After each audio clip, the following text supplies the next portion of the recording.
২৪ দফা ইশতেহার ঘোষণা এনসিপির। এদিকে তরুণদের কাছে ধানের শীষে ভোট চাইলেন তারেক রহমান। জানাবো, জুলাই ঘোষণাপত্র পাঠে অংশ নিতে ৮ জোড়া বিশেষ ট্রেন ভাড়া করল সরকার, খরচ ৩০ লাখ। এদিকে মুজিববাদী সংবিধান বাংলাদেশে আর থাকতে দিতে পারি না বললেন সার্জিস আলম। এবং সর্বশেষ জানাবো, কিছু হলেই বিএনপির ঘাড়ে দোষ দেবেন না বললেন ডক্টর জাহিদ। শুনছিলেন সংবাদ শিরোনাম, এবারে বিস্তারিত। ২৪ দফা ইশতেহার ঘোষণা এনসিপির। নতুন বাংলাদেশ গঠনে ২৪ দফা ইশতেহার ঘোষণা করেছে জাতীয় নাগরিক পার্টি। রোববার বিকেলে কেন্দ্রীয় শহীদ মিনারে এ ইশতেহার ঘোষণা করেন দলটির আহ্বায়ক নাহিদ ইসলাম। নাহিদ বলেন, গত বছর এই দিনে এই শহীদ মিনার থেকে আমরা ঘোষণা করেছিলাম ফ্যাসিবাদ ব্যবস্থা বিলোপের সে ঐতিহাসিক এক দফা। ঐতিহাসিক এক দফা কোনো ব্যক্তি, দলের বা কোনো সংগঠনের পক্ষ থেকে ঘোষণা করা হয়নি। তিনি বলেন, এক দফা ঘোষণা করা হয়েছিল বাংলাদেশের জনগণের পক্ষ থেকে, বাংলাদেশের অভ্যুত্থানকারী ছাত্র জনতার পক্ষ থেকে। এক দফার প্রকৃত ঘোষক বাংলাদেশের জনগণ, বাংলাদেশের অভ্যুত্থানকারী ছাত্র জনতা এবং শহীদ ভাই বোনেরা। এনসিপির আহ্বায়ক বলেন, আমরা দায় ও দরদের রাজনীতি ঘোষণা দিয়েছিলাম। আমরা সাম্য, মানবিক মর্যাদা ও সামাজিক সুবিচারের ঘোষণা দিয়েছিলাম। বলেছিলাম, আমরা এমন একটা রাজনৈতিক বন্দোবস্ত প্রতিষ্ঠা করব যেখানে ষড়যন্ত্র আর কখনোই ফিরে আসতে পারবে না। তিনি আরো বলেন, জুলাই পদযাত্রায় দেশের বিভিন্ন জায়গায় বলেছি ফ্যাসিবাদী সরকারের পতন হয়েছে, কিন্তু ফ্যাসিবাদী বন্দোবস্তের বিলোপ আমরা ঘটাতে পারিনি।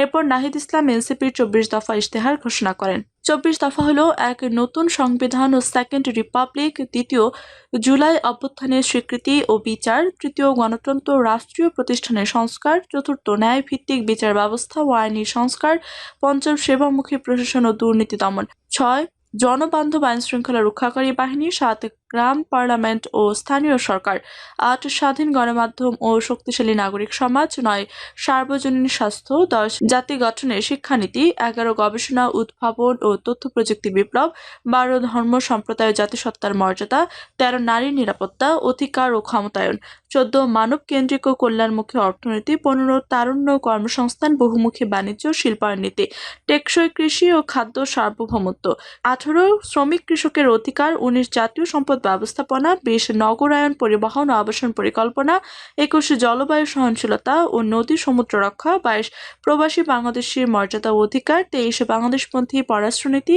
ও ২৪, জাতীয় প্রতিরক্ষা কৌশল। ঘোষণা শেষে নাহিদ ইসলাম বলেন, আজ থেকে ঠিক ১ বছর আগে এই শহীদ মিনারেই আমরা শপথ নিয়েছিলাম এই দেশকে স্বৈরাচারের হাত থেকে মুক্ত করব। আপনারা সেই আহ্বানে সাড়া দিয়ে আমরা সবাই মিলে ফ্যাসিবাদী শাসনকে পরাজিত করেছি এবং দেশের উপর নিজেদের কর্তৃত্ব ফিরিয়ে নিয়েছি।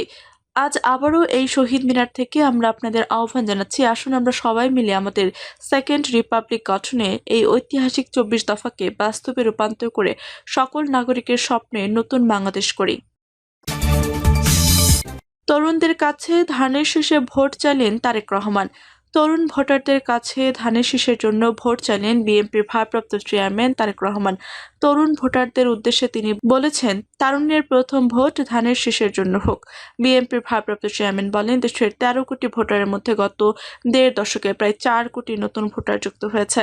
তোমরা ভোটার হলো, ফ্যাসিবাদ চক্র তোমাদের ভোটের অধিকার কেড়ে নিয়েছিল। আসন্ন জাতীয় সংসদ নির্বাচনে তোমাদের হারানো ভোটের অধিকার পুনঃপ্রতিষ্ঠার বিরাট সুযোগ তৈরি হয়েছে।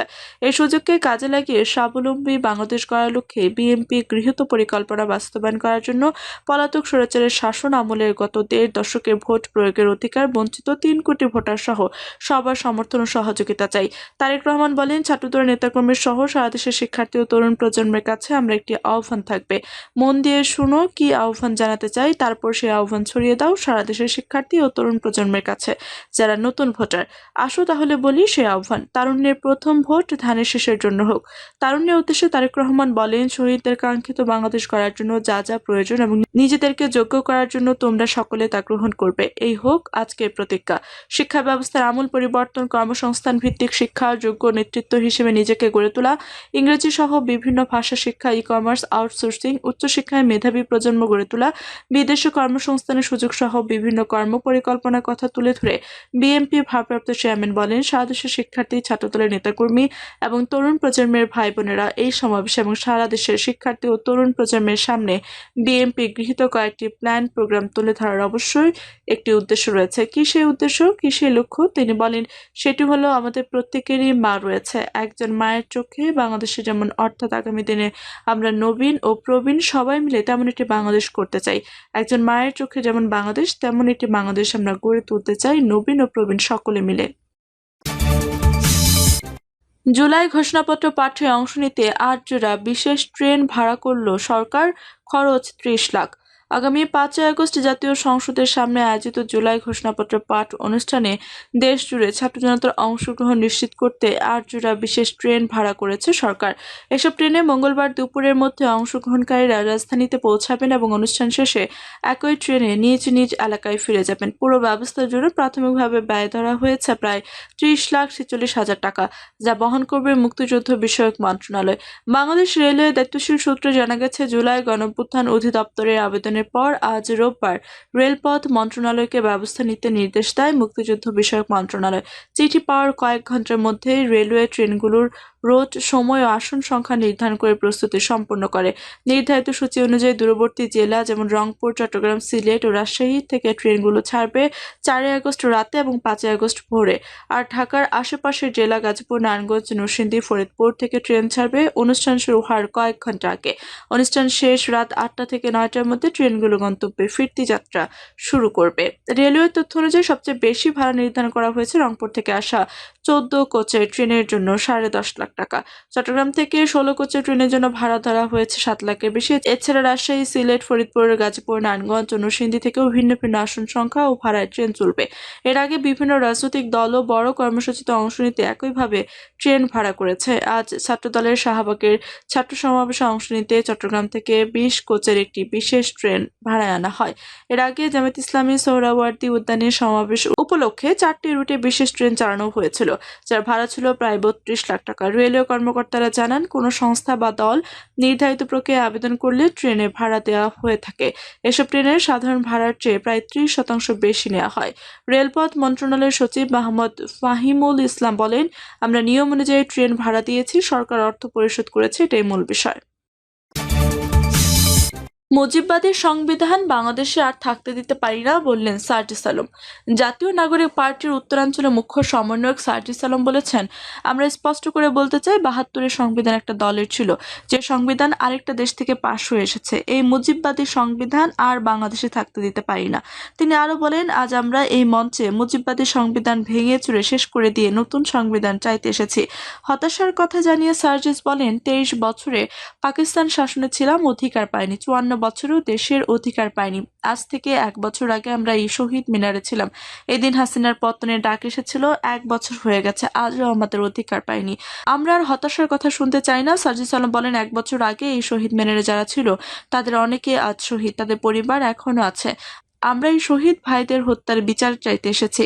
আমরা এই সরকারের কাছে মৌলিক সংস্কার নিশ্চয়তা চেয়েছি। শহীদ পরিবারের পুনর্বাসন ও আহত যোদ্ধাদের প্রয়োজনীয় চিকিৎসা নিশ্চিত করতে এখানে এসেছে। এনসিপির উত্তরাঞ্চলের শীর্ষ নেতা বলেন, আমাদের লড়াই ২৪-এর নয়, বিডিআর হত্যাকাণ্ড যারা ঘটিয়েছে, ১৩ সালে শাপলা চত্বরে যারা নির্মম হত্যাকাণ্ড ঘটিয়েছে তাদের বিচার চাইতে এসেছে। দেশের জঙ্গিবাদ নিয়ে সার্জিস আলম বলেন, এই বাংলাদেশে যেমন জঙ্গিবাদ মেনে নেব না, তেমনি জঙ্গি নাটকও মেনে নেব না। এই বাংলাদেশে সিভিল সোসাইটি নামে সব দালালকে আর মেনে নেব না। কিছু হলেই বিএনপির ঘাড়ে দোষ দেবেন না, বললেন ডক্টর জাহিদ। বিএনপি জাতীয় স্থায়ী কমিটির সদস্য অধ্যাপক ডক্টর এজেডএম জাহিদ হোসেন বলেছেন, জাতীয় নির্বাচন ৩ মাসের মধ্যে সম্পন্ন হতে দেখেছে, কিন্তু বর্তমান অন্তর্বর্তী সরকার ১ বছর সময় লাগানোর কোনো কারণ দেখছি না। এই বিলম্ব কোনো শুভ লক্ষণ নয়। দ্রুত নির্বাচনে দিন তারিখ ঘোষণা করুন, আর না হয় বিএনপি বসে থাকবে না। তিনি বলেন, বিগত ৯ মাসে দেশের মধ্যে কিছু হলেই সব দোষ বিএনপি নেতাকর্মীদের ঘাড়ে চাপানোর চেষ্টা করা হয়েছে, অথচ বিগত ফ্যাসিস্ট সরকারের আমলে সবচেয়ে বেশি গুম, খুন, হামলা, মামলা, নির্যাতনের শিকার হয়েছে বিএনপি নেতাকর্মীরা। তার বড় উদাহরণ আমাদের ভারপ্রাপ্ত চেয়ারম্যান তারেক রহমান। তিনি পায়ে হেঁটে সুস্থ অবস্থায় জেলে গেলেন, যখন বিদেশে চিকিৎসার জন্য যান তখন স্ট্রেচারে করে যেতে হয়। বিনা অপরাধী বেগম খালেদা জিয়াকে বন্দী রাখা হয়েছে বছরের পর বছর। লক্ষ লক্ষ নেতাকর্মীর মামলার শিকার হয়েছেন, ভুলে গেলে হবে না। ডক্টর জাহিদ হোসেন বলেন, আপনারা ২০০৮ সালে সঠিকভাবে ভোট দিতে পারেননি। ২০১৪, ২০১৮ সালে তো আগের রাতে ভোট হয়ে গেছে। এবার সুষ্ঠু ভোটের ব্যবস্থা বর্তমান অন্তর্বর্তী সরকারকেই করতে হবে। এ সময় তিনি বলেন 2008 সালের নির্বাচন নাকি ষড়যন্ত্রমূলক ছিল, 2014 ছিল ভোটারবিহীন, 2018 ছিল নৈশ ভোটের নির্বাচন, আর 2024 হয়েছে আমি আর টামি নির্বাচন। জনগণ আসল নির্বাচন চায়, যেখানে জনগণ তার ভোটাধিকার প্রয়োগ করতে পারবে। ডক্টর জাহিদ হোসেন বলেন, ভারতে বসে বাংলাদেশের বিরুদ্ধে কাঁঠাল রানী ষড়যন্ত্র করছেন। ভারত আওয়ামী লীগকে ক্ষমতায় রাখার সব চেষ্টা করে ব্যর্থ হয়েছে। এখন সেখানে বসে স্বৈরাচার দূষণরা চেষ্টা করছে, সেটা রুখে দিতে হবে। প্রিয় দর্শক, এই ছিল এখনকার মতো সর্বশেষ সংবাদ। আপনি সব সংবাদ পেতে চ্যানেলটি সাবস্ক্রাইব করে পাশে থেকে বেল বাটনটি ক্লিক করে রাখুন। ধন্যবাদ সবাইকে এতক্ষণ সাথে থাকার জন্য।